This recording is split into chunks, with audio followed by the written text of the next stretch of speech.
Abantu benshi bakunda kwibaza ku mumaro wo guseka. Guseka bimaze iki? Guseka bifasha iki? Guseka byungura iki ku buzima? Kurikira iki kiganiro cyose paka kirangiye umenye ibyiza byo guseka ndetse n'uburyo byagufasha.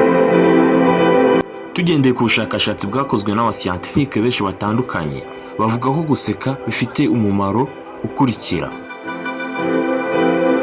Uwitwa Aristotle yavuze ko guseka ari ikintu cyihariye. Ibi yabivuze ahagana muri 400.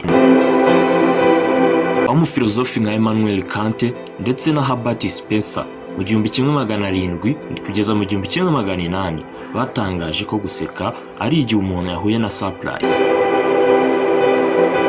Mu gihe uwitwa Sigmund Freud ahagana mu 1905 we yatangaje ko guseka bifitanye isano n'amarangamutima. N'ahagana mu 1960 hatangijwe ibyitwaga laughter studies, aho bya psychology and physiology, aho guseka ari nk'imyitwarire y'umubiri. Guseka bakomeje kubikoraho ubushakashatsi kugera mu 1980, aho Dr. Patch Adams yabikozeho ubushakashatsi asanga bikoreshwa mu buvuzi hospital cloning. Uyu mugabo yakomeje ubushakashatsi kugera mu 1989 atangiza icyitwaga laughter therapy.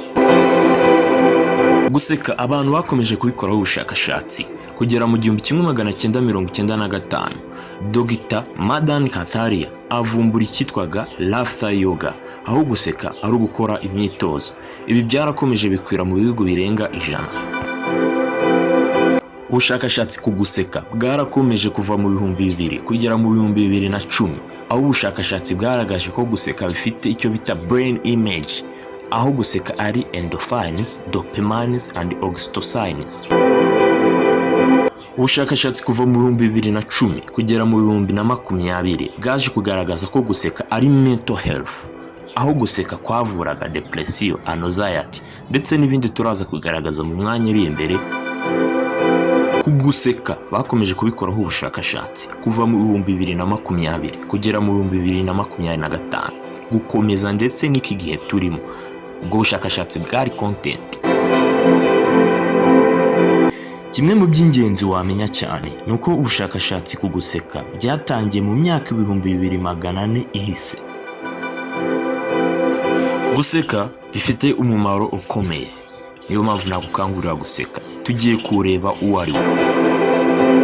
Icyambere, guseka burya bigabanya stress, bigabanya icyo bita cortisol, umutima ugatuza.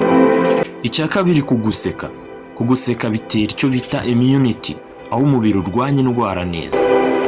Icyagatatu wamenya, guseka bigabanya agahinda, depression ndetse na anxiety.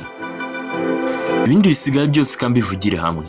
Guseka byongera ubushuti ndetse guseka bihuza abantu. Guseka bituma ubwonko bukora neza. Guseka bikora mu buvuzi.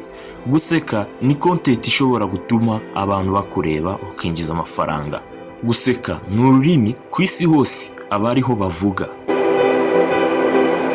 Ndabashimiye cyane, mbifuriza ko mwahora museka. Nge nitwa Jean Olivier, Imana ibarinde.